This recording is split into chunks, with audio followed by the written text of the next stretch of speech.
আসসালামু আলাইকুম, আমি এস এম ইব্রাহিম হোসেন। আজকে আমরা শিখবো HTML আইফ্রেমস। সো প্রথমে আমরা একটু জেনে আসি what is HTML iframe. HTML iframe যদি আমি HTML আইফ্রেম দিয়ে যদি একটু গুগলে সার্চ করি, সো W3 স্কুলে যদি একটু দেখি,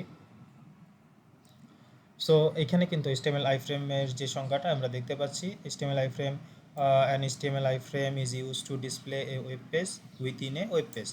So that's mean a web page within a web page. That's mean আমরা যখন আমাদের ওয়েবসাইটে অন্য কারো ওয়েবসাইট অথবা অন্য কারো ওয়েব পেজ শো করতে যাব, তখন আমরা কিন্তু এই আইফ্রেমটা ইউজ করে থাকি। সো আমরা এখন দেখব কিভাবে আইফ্রেমটা ইউজ করতে হবে।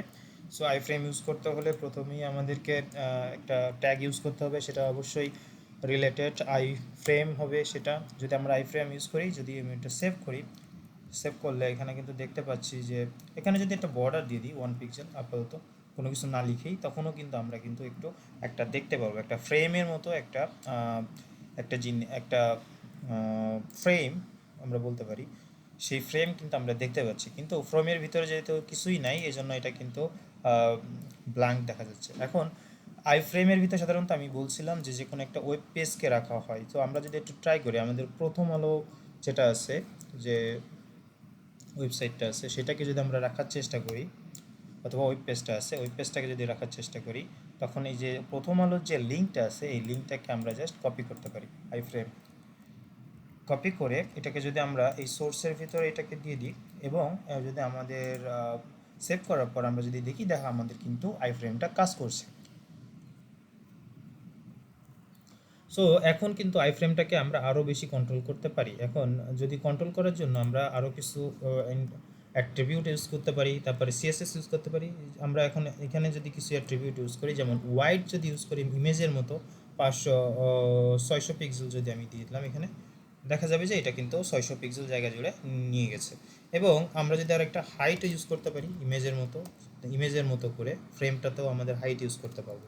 যেমন 600 পিক্সেল যদি আমি এখানে লিখি, তো এখানে দেখতে পাচ্ছি আমরা কিন্তু ইমেজটা পেয়ে গেছি। কিন্তু আর একটু হাইটটা একটু কমিয়ে দিলে বেটার হবে, কারণ এটা বাইরে চলে যাচ্ছে। ওকে, 400 পিক্সেল দিলাম, এবং এখন কিন্তু আমরা দেখতে পাচ্ছি আমাদের ওয়েবসাইটে কিন্তু আই ফ্রেমটা সুন্দর মতো কাজ করছে, এবং আমরা এখান থেকে ওই ওয়েব পেজটা আমরা কিন্তু ভিজিট করতে পারবো। কিন্তু বর্তমানে বেশিরভাগই ওয়েবসাইটগুলোই আমাদের ডিনাইড করা থাকে, মানে যে ওয়েবসাইটগুলো মালিক, সেই ওয়েবসাইটগুলো কিন্তু আইফ্রেম ইউজ করতে দেয় না। যেমন আমরা যদি একটা এক্সাম্পল হিসেবে আইফ্রেম লিখে যদি আমি এখান থেকে কোনো এই যে এইটাকেই যদি বলি HTML, এই একটা W3 স্কুলের এটাকে যদি আমি একটু কপি করার চেষ্টা করি, কপি করে সোর্সটা যদি এখানে ইউজ করি, যদি আমাদের আসি, দেখতে পাবো এখানে কিন্তু একটা ইরর দেখাচ্ছে, W3 রিফিউজ টু কানেক্ট, মানে W3 স্কুল কিন্তু আমাদেরকে পারমিশনটা দিচ্ছে না। সো দ্যাটস ওয়াই আমরা কিন্তু আই ফ্রেমটা অনেক জায়গায় কিন্তু ডিনাইড করতে পারে। তো ওইটাকে আমাকে দেখে নিতে হবে যে ওই ওয়েবসাইট অথবা ওদের যারা মালিক, তাদের ওয়েবসাইট অথবা ওয়েব পেজ কি কোনো পারমিশন দিচ্ছে কিনা। যদি পারমিশন দেয়, যেমন প্রথম আলোটার পারমিশন রয়েছে, এই জন্য আমরা কিন্তু আই ফ্রেমটা ইউজ করতে পারছি। এখন এছাড়াও কিন্তু আমরা ইউটিউব থেকে ভিডিও কিন্তু আমরা আইফ্রেম করতে পারি, অথবা এইটাকে আমরা সাধারণত এমবেডেড বলে থাকি। যেমন আমরা যদি এই এই ইরানকে প্রস্তর যুগে এই এই ভিডিওটাকে যদি আমরা একটু আইফ্রেম করতে চাই, তাহলে এখানে আমরা শেয়ারে ক্লিক করব, এবং শেয়ারে ক্লিক করার পর এখানে যে এমবেডেড কথা লেখাটা আছে, এমবেডেডটা কপি করব। কপি করলে এখানে দেখা যাচ্ছে যে আমাদের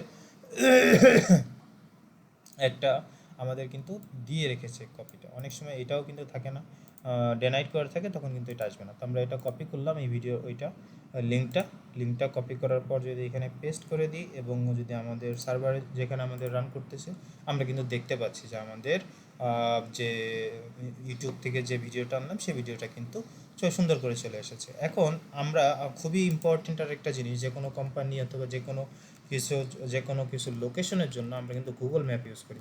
তো গুগল ম্যাপের থেকেও আমরা কিন্তু কোনো একটা লোকেশন আমরা কিন্তু আইফ্রেম হিসেবে করতে পারি। যেমন মনে করো, আইফ্রেম করার জন্য আমরা প্রথমে গুগলের থেকে আমরা কোন লোকেশনটা আমাদের প্রয়োজন, যেমন আমাদের বাংলাদেশ দিয়ে যদি আমি বলি, বাংলাদেশ দিয়ে যদি আমি ম্যাপে সার্চ করি গুগল ম্যাপে, তো আমাদের ম্যাপটা এরকম শো করবে, বাংলাদেশ। এরপর এই যে এখানে যেমন আমাদের শেয়ার অপশনটা ছিল, শেয়ার অপশনে ক্লিক করলে আমাদের এখানে কিন্তু দেখা যাবে যে এমবেডেড এ ম্যাপ।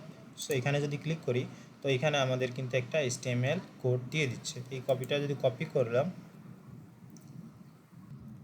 কপি করার পর আমরা যদি এই কোডটাকে একেবারেই এখানে গিয়ে যদি পেস্ট করে দিই, তখন কিন্তু আমরা এটা দেখতে পাবো যে আমাদের লাইভে আমাদের কিন্তু এটা চলে এসেছে, আমাদের বাংলাদেশের ম্যাপটা কিন্তু চলে এসেছে। সো এইভাবেই কিন্তু আমরা আই ফ্রেমটা ইউজ করতে পারি। অন্য অন্য জায়গার কোনো ওয়েবসাইট, ওয়েব পেজ আমরা কিন্তু আমাদের এখানে ব্যবহার করতে পারি, কিন্তু অবশ্যই সেটা খেয়াল রাখতে হবে যে ওদের যে মালিক পক্ষের যে ওয়েব পেজটা আছে সেটা কোনো ডিনাইড অপশনটা চালু থাকলে কিন্তু আমরা করতে পারবো না, আমরা দেখতে পারবো না। যদি অ্যালাউ দেওয়া থাকে আই ফ্রেমের জন্য, এমবেডেড করার জন্য, দেখেন আমরা ইউজ করতে পারবো। সো গুগল ম্যাপ এবং ইউটিউবের জন্য সাধারণত এমবেডেড অপশনটা থাকে, এবং এমবেডেড ক্লিক করলে ওরা আই ফ্রেম দিয়ে দেন আমাদের একটা কোড দিয়ে দেয়, এটা যদি আমরা বসিয়ে দিই তখন আমরা কিন্তু এটা ইউজ করতে পারি।